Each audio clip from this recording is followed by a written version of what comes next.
queridos amigos, muita paz a todos. Com muita alegria que voltamos à nossa atividade de exposição nessa casa e envolvemos em nosso abraço fraterno, não só os que estão aqui nos ouvindo, mas aqueles que nos acompanham pela internet e aqueles que talvez possam vir a nos ouvir num outro momento, através de outro suporte, de outra mídia. Sintam-se todos abraçados, grande é a nossa alegria por essa atividade. Para a noite de hoje, nós separamos esse tema, Aprender com a Dor do Outro, que deduzimos a partir do item 31 do capítulo 5 do Evangelho segundo o Espiritismo. Aquele capítulo intitulado Bem-aventurados os aflitos, um capítulo com o qual nós nos identificamos plenamente cada vez que lemos o capítulo. Gostaríamos inicialmente de lembrar que a perspectiva do Espiritismo não é a de fazer uma apologia ao sofrimento. A ideia espírita não é a de declarar, ou melhor, de defender que através do sofrimento nós evoluímos, porque isso não é uma verdade de um modo absoluto. Nós podemos não evoluir coisa alguma enfrentando o sofrimento. O sofrimento em si mesmo é neutro.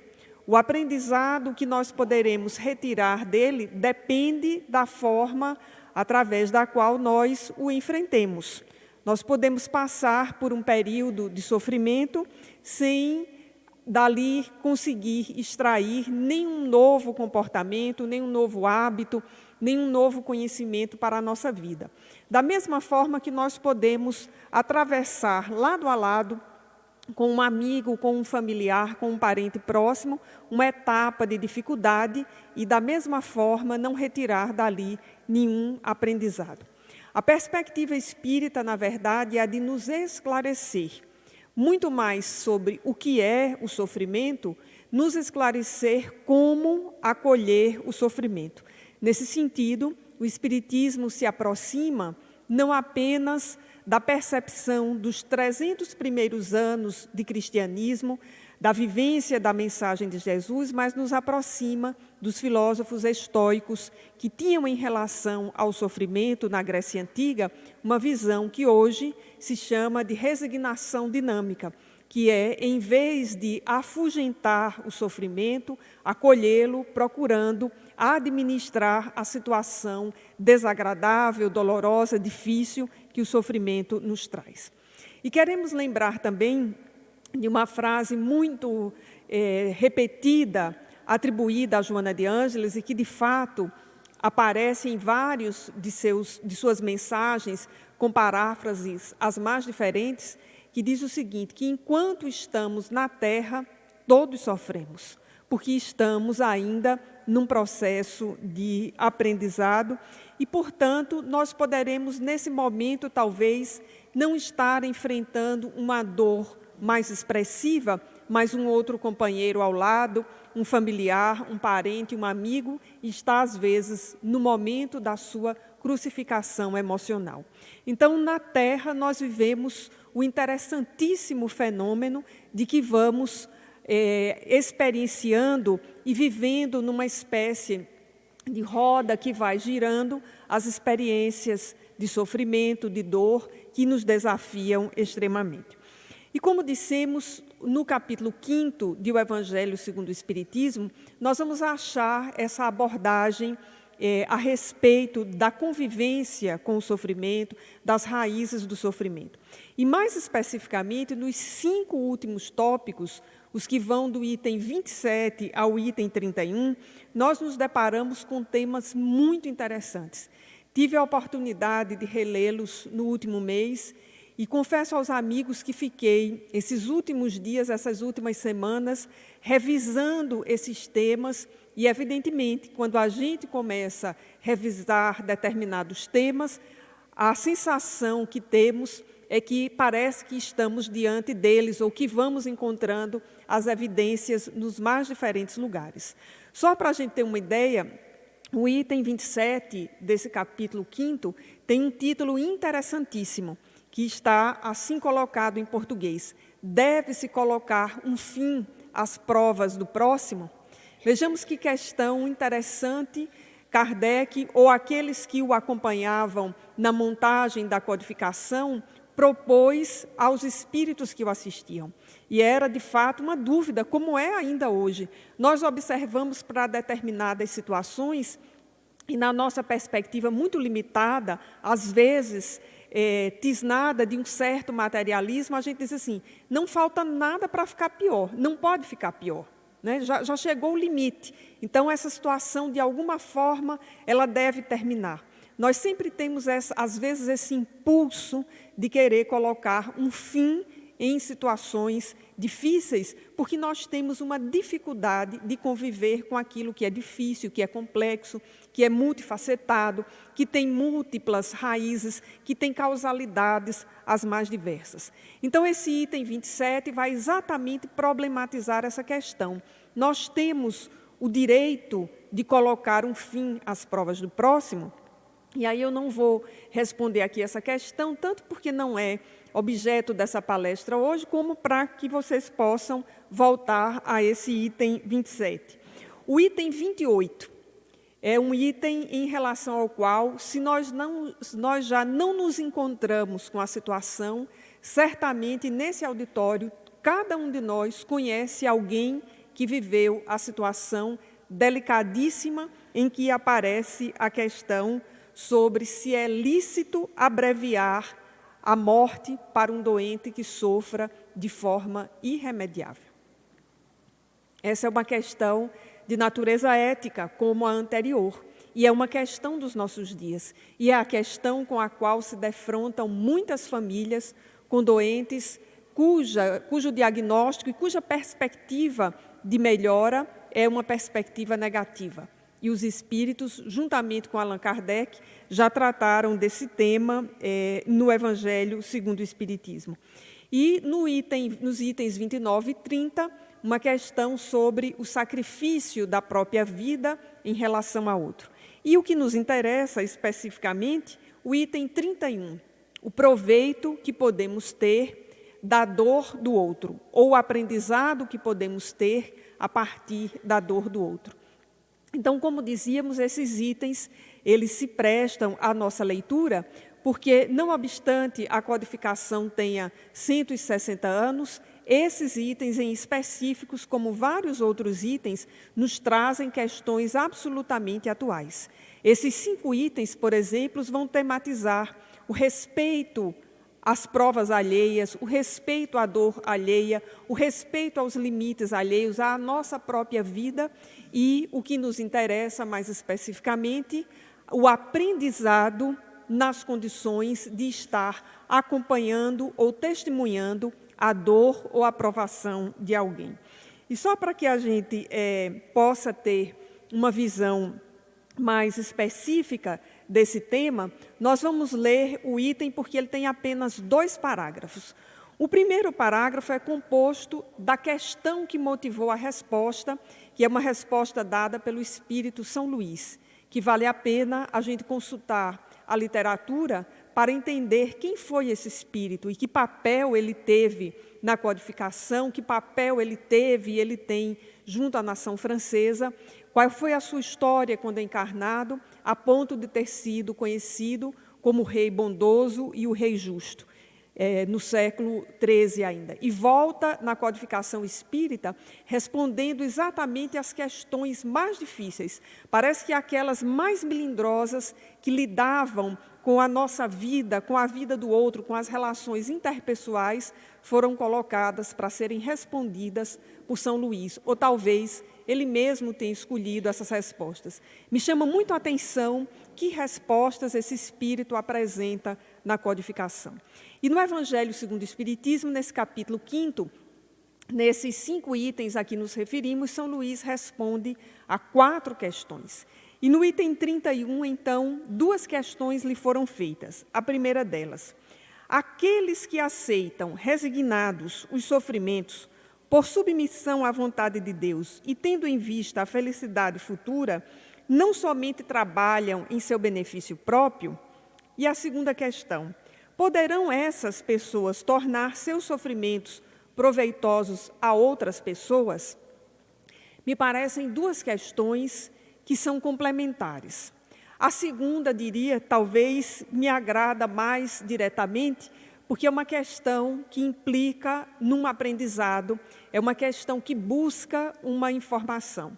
E a primeira questão, que talvez não me agrade muito, mas com a qual eu aprendo bastante, é uma questão que levanta um véu, um certo viés, que é muito comum à nossa vida. Vejamos bem que a primeira questão é sobre aquelas pessoas que aceitam de forma resignada os sofrimentos por submissão a Deus, tendo em vista a vida futura. São duas condições. Aquelas que aceitam resignados os sofrimentos, primeira condição, por submissão a Deus, segunda condição, tendo em vista a felicidade na vida futura. Aí vem exatamente aquela pergunta que tem um viés, que pode ser um viés ferino, ou um viés que tente identificar o egoísmo numa situação em relação à qual talvez a maioria de nós não visse um egoísmo. Mas o fato é que a questão incide. Se essas pessoas que agem assim, elas não estão somente trabalhando em relação ao próprio benefício, é aí que está o detalhe da questão. E o Espírito São Luís, então, responde a esses dois questionamentos num único parágrafo, dizendo o seguinte: podem esses sofrimentos ser de proveito de outras pessoas, tanto material quanto moralmente. Materialmente, se pelo trabalho que passam, pelas privações e pelos sacrifícios que tais criaturas se imponham, contribuam para o bem-estar material de seus semelhantes.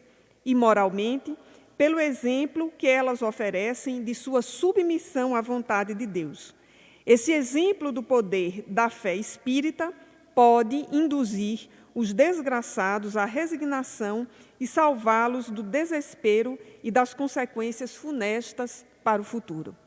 Se nós tivéssemos, talvez, que fazer uma tradução para a linguagem nos dias de hoje, observando o texto de São Luís, nós diríamos: ele não deu a mínima para a primeira questão, exatamente aquela que procurava descobrir um viés mais egoísta na relação daqueles que, passando por sofrimentos, entregam-se de forma resignada a esses sofrimentos.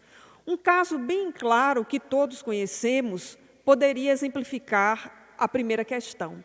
Alguém profundamente tisnado do seu próprio egoísmo, alguém profundamente marcado por achar sempre que há um engendramento que visa buscar vantagens pessoais através de qualquer situação, poderia olhar para a biografia de Chico Xavier e dizer assim: pois é, sofreu tanto, mas estava de olho, era num lugarzinho no mundo espiritual. A primeira questão pode ser claramente traduzida assim, colocando bem nas nossas palavras, no nosso nível. A segunda questão, como dissemos, é aquela a qual São Luís responde. Primeiro porque ele não dá nenhuma informação, não valida nada da primeira questão. Mas em relação à segunda, ele vai destacar os que aceitam a resignação, o que não é fácil. Não é nada fácil para nós experimentar a resignação. Nós estamos ainda num processo evolutivo em que a resignação é uma virtude muito distante de nós, porque a resignação, inclusive, é materialmente entendida, ou melhor dizendo, na perspectiva materialista, a resignação é entendida como uma derrota. Olha fulano como está, como é que ele aguenta? Não, tem coisa aí por trás. É exatamente o olhar daquele que está tisnado do seu próprio egoísmo, que não consegue enxergar na resignação um processo dificílimo, árduo de superação. A resignação tem sido chamada, na obra de Joana de Ângeles, de resignação dinâmica. E o adjetivo aí faz toda a diferença em relação ao substantivo. Porque não é uma resignação de cruzar os braços. A vida está ruim, está péssima, a desgraça está se instalando, mas é assim que Deus quer. Essa perspectiva não se coaduna com a resignação dinâmica, nem com o espiritismo. A resignação dinâmica é aquela que tem um alto grau de aceitação, tem um alto grau de flexibilidade, mas tem a maior dose, que é a de coragem, para enfrentar a situação que é adversa, que é dolorosa, para enfrentar a situação que às vezes é decepcionante em relação aos nossos próprios ideais, aos nossos sofrimentos. Por isso, na série psicológica de Joana de Ângeles, nós vamos encontrar essa expressão resignação dinâmica. Depois nós vamos encontrar na resposta de São Luís uma confirmação bastante interessante de que os sofrimentos eles podem, sim, serem aproveitados por aqueles que estão testemunhando a situação. E aqui nos chama a atenção exatamente o verbo poder, que aponta para uma possibilidade. E os espíritos superiores são superiores, não é por nada não, é exatamente porque eles evoluíram e eles têm a capacidade de compreender as nossas limitações. Vejamos que parece ingênuo, mas faz toda a diferença que o Espírito São Luís tenha dito que os sofrimentos podem ser aproveitados por nós. Ele não disse que os sofrimentos devem ser aproveitados por nós, porque ele sabe, e os espíritos superiores sabem, que no nosso nível evolutivo, ainda que esse seja um impositivo da evolução, nós devemos aprender com os outros, nós não estamos nesse patamar, nós estamos no patamar um pouco abaixo, que é o da possibilidade. Então, nós podemos aprender com os outros, tanto com as suas experiências materiais, quanto com as suas experiências morais. E é isso que faz a história da humanidade. É quando nós olhamos para o conjunto de experiências que foram vividas pela humanidade, pelas gerações que nos antecederam, e nós olhamos para dadas situações, para dadas pessoas, nos comovemos e aprendemos com eles. Nós poderíamos aqui citar várias histórias, vamos lembrar de duas que nos comovem, que são talvez as nossas prediletas. A primeira delas é a biografia de Nelson Mandela, que suportou 27 anos de solitária. O pior tipo de prisão para qualquer prisioneiro é a solitária, porque rompe com algo que é inato da condição humana, que são as relações interpessoais. A solitária é usada em todos os sistemas penitenciários, desde os mais democráticos aos mais carrascos, exatamente para fazer um prisioneiro falar ou para enlouquecê-lo o mais rápido possível e o sistema carcerário se livrar dele. Somente as almas estoicas e com uma profunda compreensão de suas próprias vidas suportam as solitárias. Foi o que fez Nelson Mandela. 27 anos numa prisão, a maior parte desses 27 anos em uma solitária. Mas era um homem de uma liderança tão extraordinária que nos emociona profundamente saber, por exemplo, que quando havia o jogo de futebol entre os times dos prisioneiros e dos carcereiros, se ele ficasse na janela da solitária olhando para os seus companheiros que jogavam evidentemente no time dos prisioneiros, aquilo era suficiente para que os seus companheiros se entusiasmassem e, não raro, vencessem o time dos carcereiros. Quando isso foi percebido pela administração da prisão, ele foi, inclusive, mudado de solitária para que de sua cela ele não visse a quadra onde o jogo acontecia. E nós aprendemos com a história desse homem que saiu lúcido da prisão, tão lúcido que promoveu a unificação do seu país e elegeu-se na sequência como presidente e até hoje é um exemplo de pessoa pacificadora e o líder, o grande mentor de uma política de inclusão no mundo afora. Tão lúcido que depois de se aposentar, pediu uma reunião alguns meses depois com a imprensa e, evidentemente, para um homem como ele, reunia-se não apenas a imprensa de seu país, mas a imprensa internacional, para ouvi-lo num único pronunciamento. Aviso aos amigos e ao meu país que estou me aposentando da minha aposentadoria. Coragem, né? porque tem muita gente doido para antecipar a aposentadoria sem direito. E Nelson Mandela aposentou-se da sua própria aposentadoria e criou uma liga, um grupo com ex-presidentes de vários países chamado The Olders, ou os mestres, os mais velhos, os mais experientes, do qual, inclusive, o ex-presidente do Brasil, Fernando Henrique Cardoso, faz parte até hoje.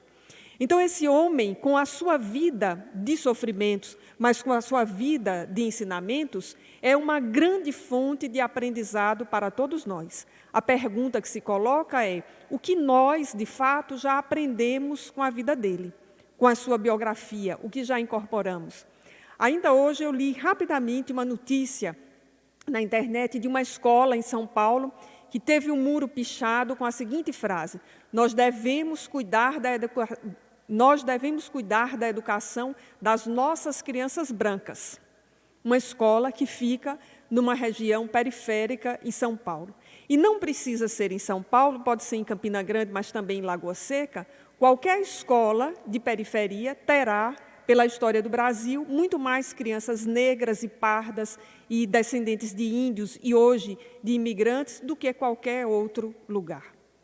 E essa frase motivou uma campanha na internet que recebeu mais de 3.000 assinaturas em 48 horas, a comunidade escolar solicitando ao prefeito de São Paulo que autorizasse a modificação do nome da escola, que era a Escola Municipal de Ensino Fundamental Guia Lima, para a Escola de Ensino Fundamental Nelson Mandela, numa demonstração de que aquela comunidade havia entendido a importância de uma educação inclusiva, não apenas para as crianças negras, mas para todas as crianças daquele entorno. Uma demonstração muito viva de aprendizado.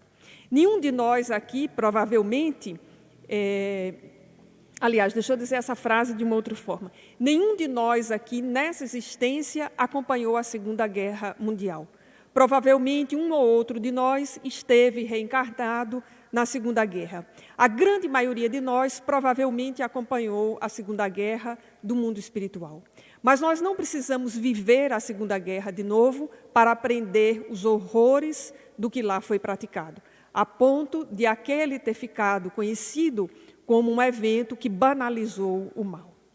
São experiências como essas que nós vamos vivendo à distância, vivendo ao longo das narrativas históricas ou a partir das narrativas históricas, que fazem com que nós aprendamos um conjunto de ensinamentos, que assimilemos um conjunto de informações para que nós possamos metabolizá-los no conjunto das nossas emoções e avançarmos profundamente.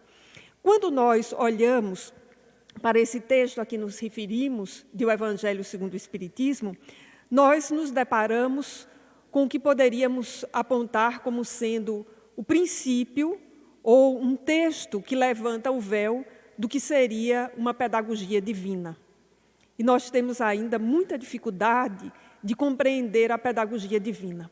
Para nós ainda, às vezes, é muito difícil compreender essas questões das pedagogias, das aprendizagens aqui na Terra. E lendo esse texto e pensando na pedagogia divina, eu fui me lembrando, como professora, do que a gente aprende sobre teorias da aprendizagem. Basicamente, nós aprendemos 3 grandes grupos de teorias da aprendizagem.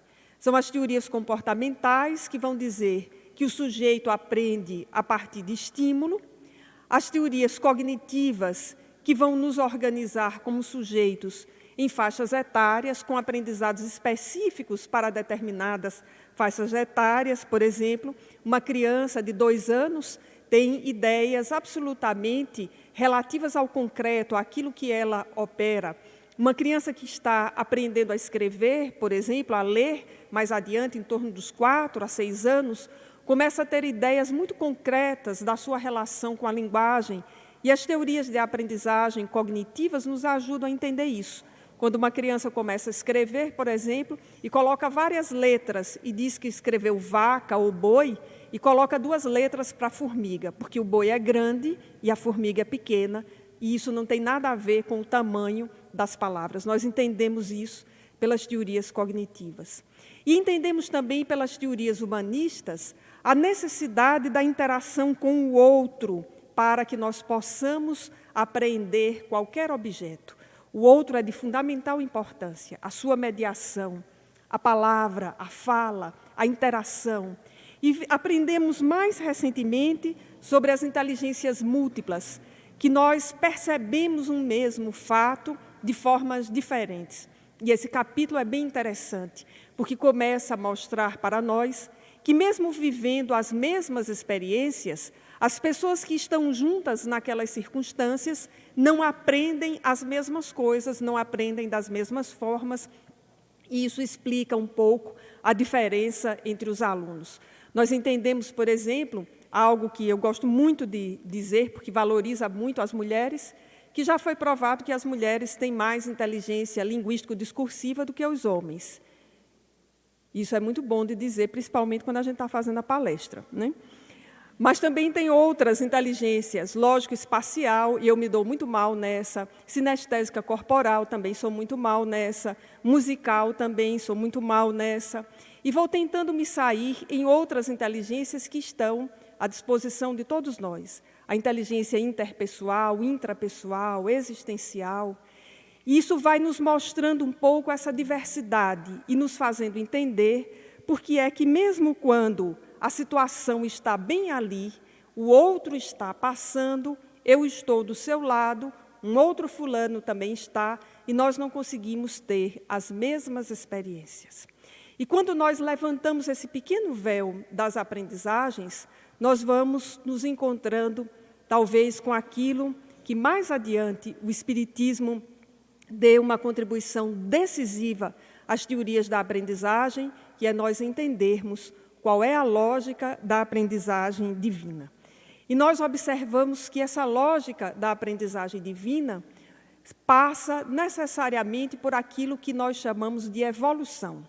E aprendemos isso no Espiritismo. Por exemplo, a questão 115 de O Livro dos Espíritos. Quando Kardec, de forma magistral, pergunta: os espíritos foram criados uns simples e outros, uns bons e outros maus, aliás, e a resposta: os espíritos foram criados uns simples e ignorantes.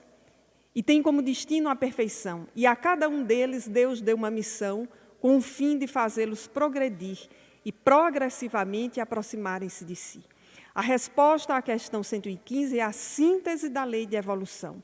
Nós não nascemos bons e maus, não nascemos inteligentes, uns inteligentes e outros sábios, uns bonitos e outros feios. Nós nascemos, somos criados todos da mesma forma, simples e ignorantes. Não são uns simples e outros ignorantes. Todos nós somos espíritos com o mesmo começo e com o mesmo fim. A diferença está no percurso que nós vamos travando, porque entre esse começo que é igual para todos e esse fim que é igual também, que é a perfeição, nós vamos usar nesse entremeio aí o livre-arbítrio no conjunto de provas através das quais nós vamos passando e, a partir de um certo percurso evolutivo, as provas que nós vamos escolhendo para passar. E nós vamos também entender que só é possível aprender com as provas, com as nossas e com a do outro, se nós tivermos a noção de reencarnação. Porque se não houver a noção de reencarnação, nós nem vamos consolidar uma aprendizagem, nem vamos também entender por que é que o outro está sofrendo e o que é que nós temos a ver com aquela situação. E além de evolução e de reencarnação, o necessário conceito da lei de sociedade que o Espiritismo nos apresenta, que a vida social está na natureza, conforme nós aprendemos no Livro dos Espíritos, na questão 776, e conforme essa resposta nos diz que Deus não nos deu a palavra e todas as consequências que daí vêm da interação para que isso não tivesse um propósito claro, parafraseando aqui ao nosso modo. Então, nós aprendemos na lei de evolução a importantíssima necessidade de estarmos em sociedade, de partilharmos com o outro, de usarmos os recursos disponíveis para a interação. E aí, quando nós pensamos isso, tudo aquilo que as teorias da aprendizagem dizem de modo separado, quando colocados juntos, começam a fazer um certo sentido aos nossos olhos, porque nós vamos, nesse percurso, evoluindo. Mas nos parece que o mais interessante dessa pedagogia divina que nós vamos descobrindo no nosso processo de aprendizado com o outro, são alguns fundamentos que nós vamos identificando na mensagem de Jesus. O primeiro fundamento é que o aprendiz, que somos nós, somos o fundamento de toda essa pedagogia divina que se articula. É no valor de cada um de nós, de cada pessoa que somos nós, individualmente, que essa pedagogia se acentua. E observamos isso claramente quando Jesus diz: vós sois a luz do mundo. Quando nós nos sentirmos desimportantes, meus amigos, quando nós tivermos aquele surto de baixa estima, aquela situação em que nós nos achamos que não temos valor algum, que todo mundo no mundo é mais magro e mais bonito do que cada um de nós que aqui está, nos lembremos da sentença de Jesus: vós sois a luz do mundo. Quando nós acharmos que não temos nenhuma habilidade, que não somos capazes de fazer coisa alguma, nos lembremos dessa frase de Jesus e da grande metáfora que é a luz nessa sentença, exatamente capaz de exilar as trevas, a dificuldade de onde esteja. Então, nessa pedagogia divina, nós somos muito importantes. Individualmente, nós somos muito importantes nessa pedagogia divina, e na Terra nós somos 7 bilhões de almas importantes, entre as encarnadas, porque desencarnadas, segundo Emmanuel, tem mais aí alguns bilhões. Então, nós somos importantes, mas não somos mais importantes do que as 6 bilhões 999 milhões de pessoas que estão na Terra. O valor está em cada um. Nós vamos aprendendo também, com essa pedagogia divina, que toda aprendizagem é cumulativa e se dá no tempo. E que nós não podemos querer aprender determinadas coisas de uma hora para outra. Quando nós olhamos para uma biografia, como a de Chico Xavier, de Nelson Mandela, ou de um parente, ou de um amigo que está enfrentando uma grande dor, está enfrentando ali estoicamente, tenhamos certeza de que ele vem treinando isso há algum tempo, talvez há algumas reencarnações. Porque nós não passamos do egoísmo para a resignação estoica na mesma existência. De modo geral, há exceções, mas de modo geral, no nosso nível, nós não passamos. E nos lembremos que Jesus disse isso. Primeiro a erva, depois os grãos na espiga e, por fim, a espiga cheia. Ou seja, a aprendizagem se dá no tempo e essa aprendizagem é cumulativa.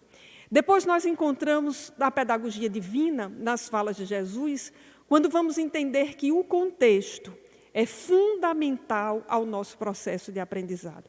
Ou seja, nós estamos na família certa, no lugar certo, Campina Grande, quase sem água, numa situação que ninguém sabe para onde vai, mas nós estamos no lugar certo. Nós estamos com os parentes adequados. Nós estamos na situação adequada ao nosso processo existencial. E quando nós olhamos para aquela situação que está em nós, que é a situação que nós dissemos, é o limite, é a mais difícil. Ou quando olhamos para o outro e achamos que é a situação limite, a mais difícil, e observamos ali vários componentes que favorecem a nossa aprendizagem, é o outro que está passando a prova, mas favorece a nossa aprendizagem, nós tenhamos bastante certeza de que nós estamos no lugar certo. Nos lembremos disso nas várias sentenças de Jesus, em que escolhia os elementos próprios do lugar em que estava para falar do reino de Deus às pessoas que o ouviam. Então, o reino de Deus é semelhante ao dono de uma vinha, o reino de Deus é semelhante a um pai que tinha 2 filhos, ou seja, é o contexto em que estamos para aprender. Essa aprendizagem também, ela vai se fundamentar e se fixar quando nós fazemos as descobertas pessoais mais profundas, mais concretas e com base na reflexão. E a gente poderia traduzir isso dizendo quando ocorre o famoso cair a ficha. É quando cai a ficha. E há uma parábola no Evangelho que tem uma expressão muito similar a essa, que é a do filho pródigo, caindo em si. Quando ele caiu em si, quando ele se deu conta da situação em que ele estava, aliás, da situação na qual ele havia se colocado, ele empreendeu todo um processo de retomada da autonomia da sua própria vida. Então, nós nos assemelhamos muito ao filho pródigo. E nós precisamos fazer essa descoberta pessoal, cair em nós, o que significa refletir. A situação, às vezes, está no outro. É ele que está passando pelas dores. São os seus sofrimentos materiais, são os seus sofrimentos espirituais. Mas o que é que eu tenho a ver com isso? Ou o que é que eu posso aprender com essa situação de fulano? E quando nós fazemos esse processo de aprendizagem, que é profundo, que nós vamos tornando essa aprendizagem mais sistematizada, nós vamos demonstrando a nossa transformação. E aí identificamos na sentença de Jesus, é pela árvore que se conhece os frutos, esses indícios do processo de aprendizado. Então, olhemos para nós, na situação difícil. Nos desesperamos ou enfrentamos a situação. Olhemos para o outro, ele se desespera ou ele enfrenta a situação. Avaliemos os frutos das nossas ações, das nossas escolhas. No sentido de aprendizado, avaliemos, apreciemos, reflitamos sobre os frutos da situação que o outro está passando e nós conseguimos fazer o nosso processo de aprendizagem avançar. Porque, em vez de nos fecharmos no nosso mundo, nas nossas experiências, nós nos abrimos para aquilo que as inteligências, aliás, a ideia das inteligências múltiplas apresenta, que é a inteligência interpessoal. Não é o meu mundo que me basta, é o meu mundo na relação com o do outro. É a experiência do lugar em que eu vivo com aquela que eu vejo num outro lugar.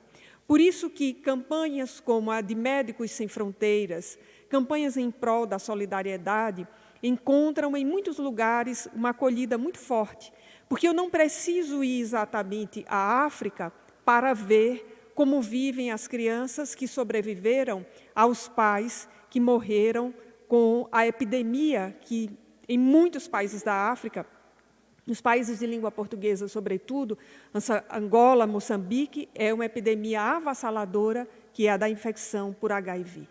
Eu não preciso ir lá para entender como aquelas crianças vivem, mas eu posso aprender com isso e posso, inclusive, mobilizar recursos a várias organizações não governamentais que fazem isso.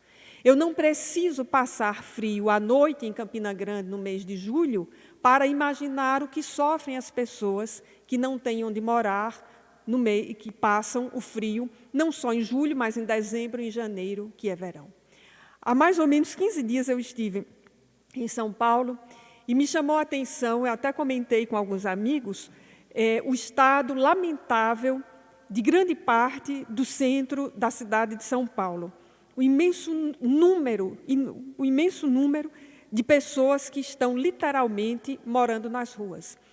E eu voltei com duas ideias muito claras. A primeira delas é que se o grande escritor francês Victor Hugo reencarnasse e fosse novamente escrever um romance, ele escreveria Os Miseráveis, versão brasileira.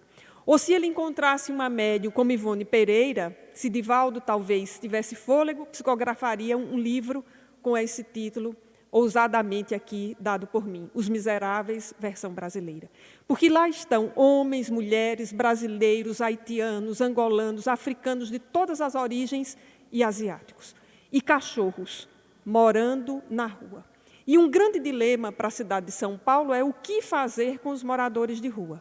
E um dilema maior ainda para aquela metrópole é o que fazer com os colchões e cobertores que são dados aos moradores de rua, que não carregam os colchões e os cobertores consigo. E isso, para muita gente em São Paulo, é um enorme problema.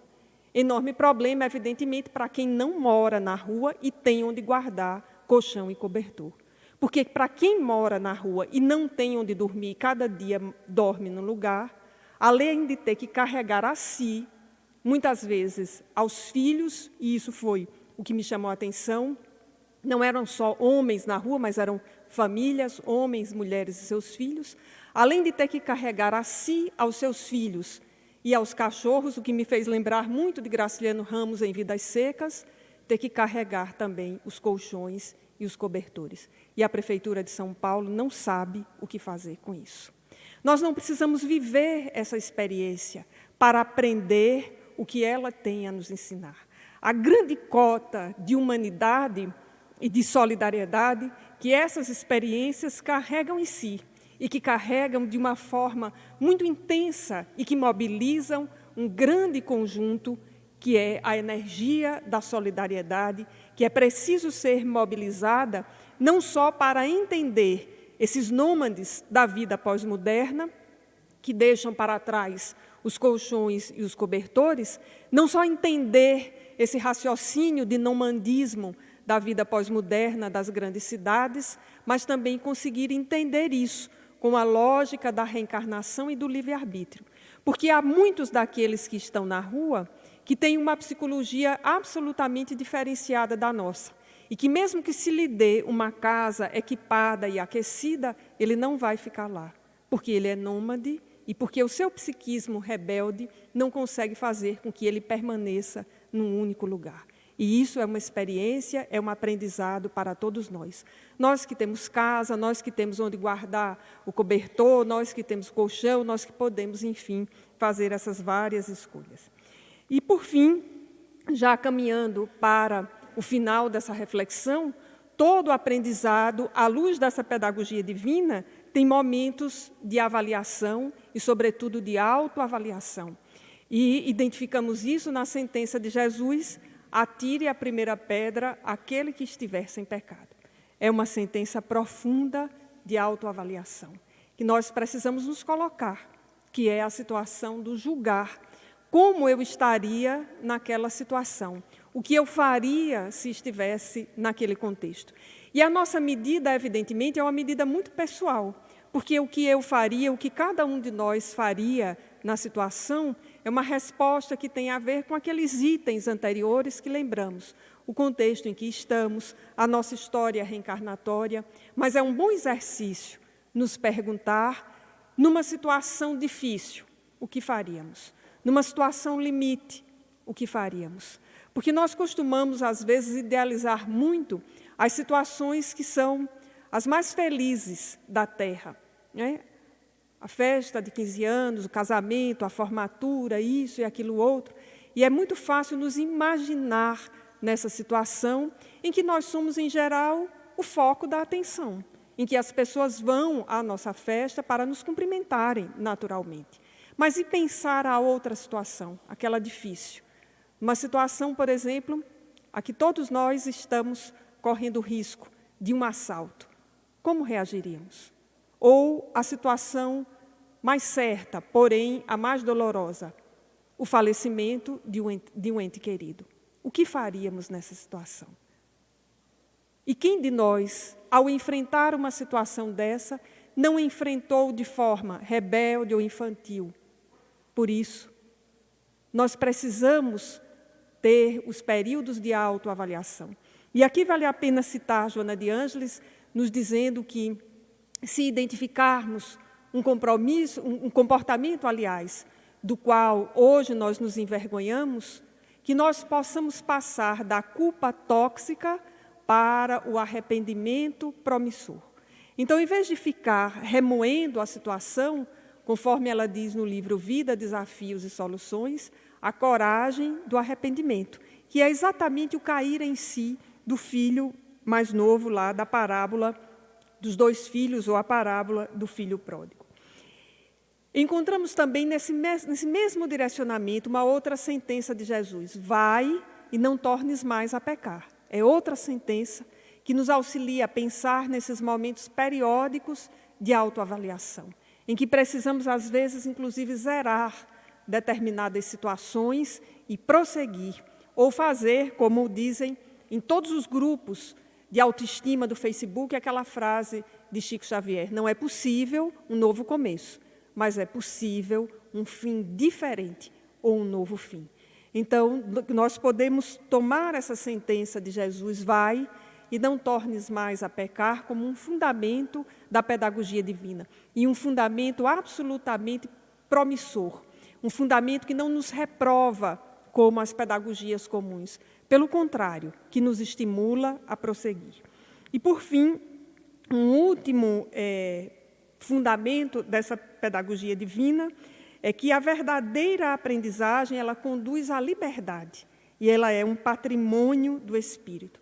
E identificamos isso em 2 sentenças de Jesus, quando ele diz: conhecereis a verdade, e a verdade vos libertará, e a cada um segundo as suas obras. Então, a dor que está no outro é a dor do outro. Ou, como diria Joana de Ângeles, a dor que nos alcança é somente nossa, assim como a alegria que nos chega, essa é também nossa. Mas nós precisamos ter uma postura de admiração do outro, para que, na dor, admiremos o aprendizado, e na alegria do outro, admiremos a conquista. Porque isso é, para nós, ainda um imenso desafio. Para a maioria de nós, é um imenso desafio olhar para a alegria do outro e compartilhar, no sentido profundo da expressão, e aprender com a alegria que, às vezes, vem de uma conquista dificílima, absolutamente demorada, uma conquista que precisou, por muitas vezes, ser reiniciada. E nós, infantilmente, achamos que toda conquista é fácil. Isso é apenas para as pessoas que ainda são infantis. E a gente vê muitos exemplos disso, e outro dia eu ouvi alguém dizer algo sobre as redes sociais que me chamou muita atenção. Diz assim: uma pessoa posta as fotos das suas férias, todos curtem, mas nunca posta as fotos do seu trabalho. E tem toda a razão, porque as férias, elas vêm depois de 12 meses de trabalho. Para quem tem férias, porque nem todo mundo tira férias, nem todo mundo pode tirar. Muita gente vende as férias e continua trabalhando por absoluta necessidade. Então, a conquista é aquele momento, depois de um árduo processo. E o outro está lá, comemorando a sua conquista, que veio depois de um árduo processo. E nós precisamos aprender a compartilhar a história dele, de permanência, de resignação, de reiniciar o processo, de não desistir, de contornar dificuldades. Do mesmo jeito que o outro está lá em dificuldades. E a nossa postura infantil é: a cada um segundo suas obras, deixa ele aprender com o sofrimento. Isso é uma apropriação indébita da sentença de Jesus. Nós precisamos olhar o outro, que está ali, às vezes, passando o que o Evangelho segundo o Espiritismo chama de infortúnios ocultos. Passa a dor, nem verbaliza, não relata, não reclama. E nós achamos nesses exemplos assim, verdadeiras pérolas. E quem quiser se deparar com uma primeira, basta ler o item Infortúnios Ocultos do Evangelho segundo o Espiritismo. E eu conheço muita gente que vive infortúnios ocultos. E quando eu descubro, eu tenho por aquela pessoa e pela experiência uma profunda admiração. Uma profunda admiração. Porque no mundo em que nós vivemos, nós estamos estimulados a remédios muito tópicos, de resultados imediatos. E há situações que precisam ser enfrentadas. Então, quando nós olhamos para aquele outro que está ali, às vezes silencioso, ou às vezes até está sorridente falando, mas está atravessando uma situação difícil, que admirável é, que pessoa digna da nossa gratidão, porque está nos dando, com a forma como enfrenta o sofrimento, uma grande lição para que nós possamos ir de forma cumulativa, aprendendo com as nossas experiências e com as dos outros. E para finalizar, nos lembramos de 2 mensagens de Joana de Ângeles que estão em Vida Feliz. Primeiro, a de número 145, em que ela diz: não és um observador distante da vida, estás na condição de membro do organismo universal, investido de tarefas e responsabilidades, de cujo desempenho por ti resultarão a ordem e o sucesso de muitas coisas. A mensagem segue, mas esses 2 primeiros trechos são para mim encantadores. Não somos um observador distante da vida. Ninguém está a passeio, nem está acompanhando a vida de camarote. Isso é uma ilusão. Nós somos membros de um organismo universal. Vejamos a noção sistêmica de Joana de Ângeles, em que ela diz que muitas das atividades dependem de nós. E se nós travamos esse organismo universal, se aquilo que chega ao nosso encontro nós rejeitamos, nós desconhecemos, a partir daí nós passamos a, de certa forma, travar esse organismo universal, que não ficará travado pelo fato de que é obra divina, mas que nós deixaremos de entrar naquele instante no circuito de aprendizado que nos interessa e que nos seria importante. E a outra mensagem ainda de Vida Feliz, um pouco mais à frente, aliás, anterior, a de número 120, quando Joana de Ângeles diz: mesmo que não saiba, és exemplo para alguém. Sempre existem aquelas pessoas que estão observando os teus atos, mesmo os equivocados, e se afinam com eles. E aí, a grande responsabilidade de todos nós, que não somos observadores do mundo, não estamos na condição de quem assiste à vida de camarote, ao contrário, nós somos membros desse organismo universal e somos, em muitas circunstâncias, exemplo para alguém. Resta saber a forma como nós temos enfrentado as situações, se com os nossos exemplos temos estimulados a outros a essa resignação estoica ou se ainda estamos dando mostra da nossa infantilidade emocional e espiritual. Dizendo isto, amigos, nós sugerimos a todos que possamos ler em casa com calma o capítulo 5º, item 31, e para quem tiver a obra Tesouros Libertadores, o capítulo 13, intitulado A Bênção do Sofrimento. Muita paz a todos.